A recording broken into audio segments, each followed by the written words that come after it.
Okay, let's try this again.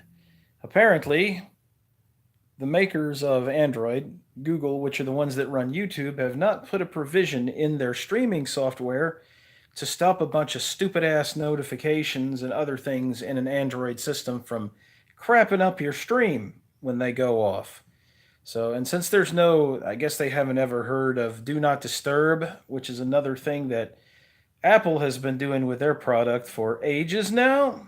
You guys really need to catch up with that. That Do Not Disturb would be very, very useful to turn off all those stupid notifications and crap when you're filming. Let me adjust that just here. Yeah, I got a selfie stick, and it's a pain sometimes.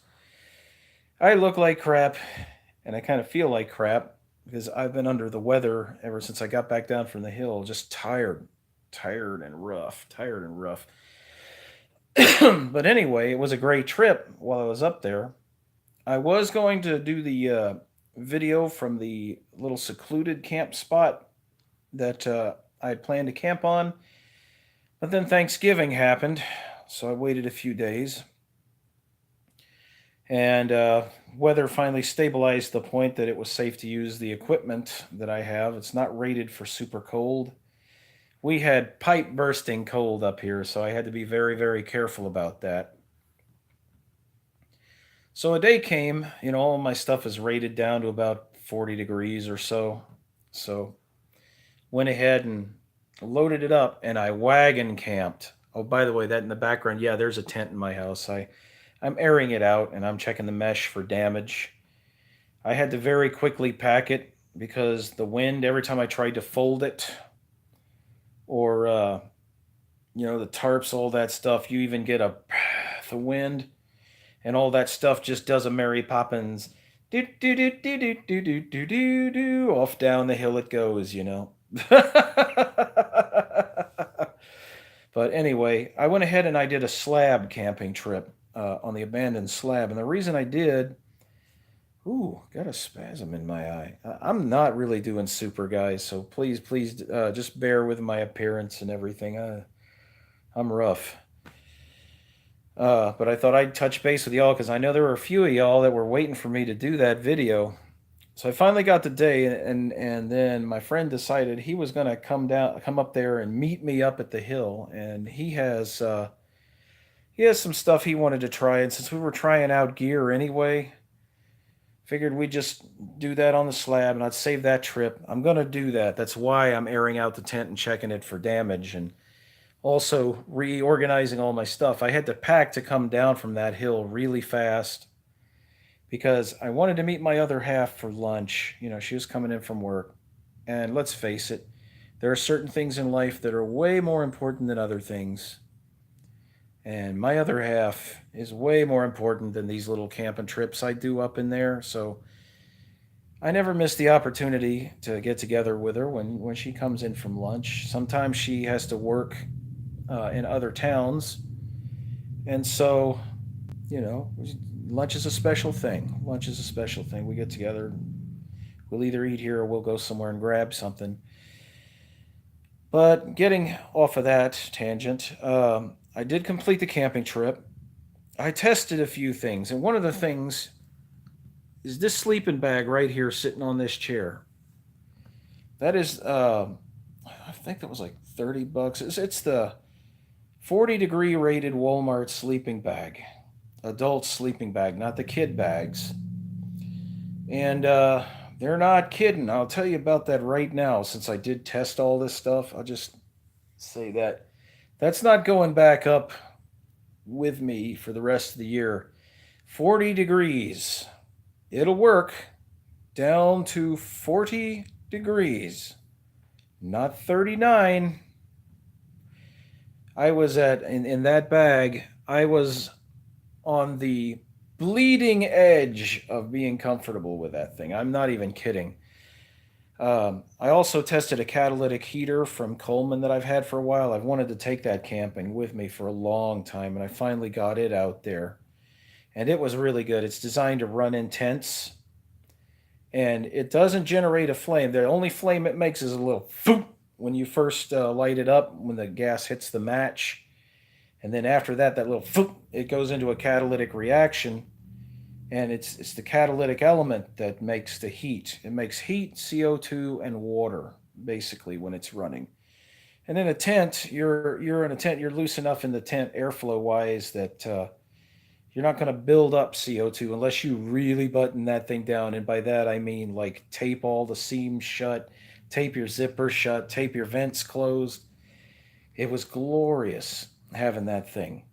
And it was nice. I had that Walmart sleeping bag and that, and I had a few other products in there. I got up to the top of the hill. The first thing I realized after unpacking and getting ready to cook is I'd left my dadgum utensils down at the base, down at the base of the hill at the house. I was like, but you know what I did have? I had my Swiss Army knife. So I went out there. All the grass has dried up, and there's some big grass out there.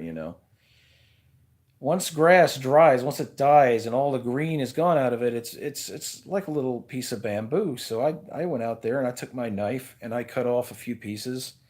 I made some chopsticks and I made a stir so I could stir the food in the pot while the bowl. Y'all have to excuse me. I'm trying to handle this selfie stick and it's not. I think it's not as good as actually holding the camera in my hand. But anyway, so I got that. I got the food going. I ate granola that night, cold meal, and then the next morning, my friend came up the hill and we had coffee. He brought me some spoons, knives, and forks. So I had some of that packaged stuff. Fuchsia, it's the brand, and Aldi makes it. And they do like rice, like this chicken with rice. It's kind of like the Knox stuff, chicken flavored rice or herb noodles. But theirs is on an Asian tilt. It's like chicken flavored rice with sesame and this and other stuff. And then they have noodles, kind of like lo mein noodles that you can do. It takes about 7 minutes in a pot, and it's light. You can carry it on your back, and it's not a weight penalty hardly. And it's a pretty filling meal. It'll get you through. And I also had some. This is something I found at Walmart for the first time, and I'm so glad they've started making it. They're little pouches made by Kikkoman, tofu miso soup. And it's got everything you'd find in a thing of tofu at a restaurant, or miso at a restaurant. And it's really cool, and it tastes really good. You guys got to give it a try. If you're up at Walmart, go into the area where the international foods are. And in the Asian area, they'll have that there. If you've got the variety, they'll have it there. It makes one coffee cup sized serving, and it's really good. It's a good picker upper when the night gets cold, or to have it in the morning. But anyway, since he brought the utensils, I went ahead and I cooked that stuff and I shared it, and we shared coffee. And he headed on down, and I started breaking camp. I had three butterflies in that thing. I rolled that tent up. I didn't see them in there when I was breaking camp. Well, I didn't roll it up, but I like crammed it in there. And when I put that tent together back there to air it out and everything, they were still in there. They were still alive and they were still flying around after I had set that tent up. So that's survivable, man. I always thought butterflies were like delicate, but they were fully, they weren't hurt or injured in any way. Excuse me, reflux. Just had coffee and it's doing interesting things. I don't want to ever have to not be able to drink coffee. That's my one vice in life, and it's not a bad one. So, yeah. But fished him out of there, got up in there and kind of caught him off the mesh and took him outside and let him go. So that's crazy. Um, so that was the one little surprise. But took that Walmart thing and got that tent heated, had my lights on. It was all right while the heater was running. I went to about maybe 2 a.m. I was awake. There's a million things on that hill that make noise that sounds like it's right next to you. In fact, it's really crazy how audio will carry like that over miles and miles. The coyotes were out, and you could hear them on the far side of the hill, down at the base of the hill. They were raising Cain. There were more than I've ever heard. Usually you'll hear like five or six of them. That sounded like there were maybe 10, 15, or 20 of them. It was just a solid canvas of this yelping and barking and all this stuff that they do, you know. So it was very difficult to take account of how many it might have been, but I would say they're close to 15 or 20 at maximum, maybe 15. But the pack has definitely grown since I've been camping up there. I thought that by going on a night that wasn't garbage day the next day that there wouldn't be as many because they kind of transit across that hill. But my God, were there a lot of them. And we've been putting corn out there just to attract livestock. Well, maybe livestock. Who knows? I heard a donkey out there once. But to attract wildlife, the deer and the other things that consume the corn. So we've been baiting that field out there, not to hunt them, but to get photographs at like the dawn hours and the dusk hours.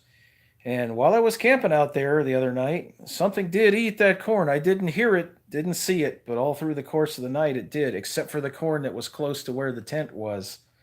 But I mean, it cleaned that hill off, whatever it was or whatever they were. Probably deer. A lot of doe tracks and stuff up there, all over the place.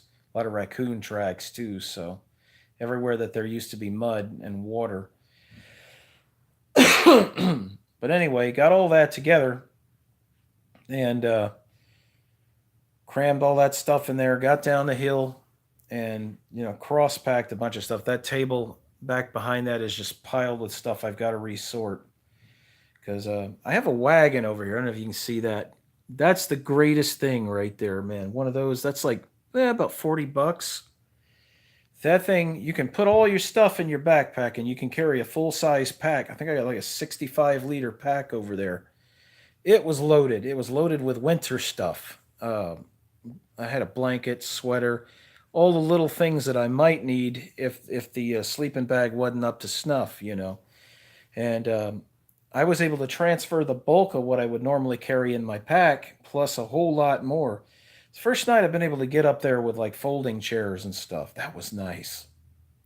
Just to be able to sit out there in a coat and drink hot coffee and watch the stars go overhead. And moonrise hadn't happened when I got up there. Moonrise was way in the wee hours of the morning, and the moon rose between these two trees. As one was kind of like this, and then there was another was bent like this, like a palm tree.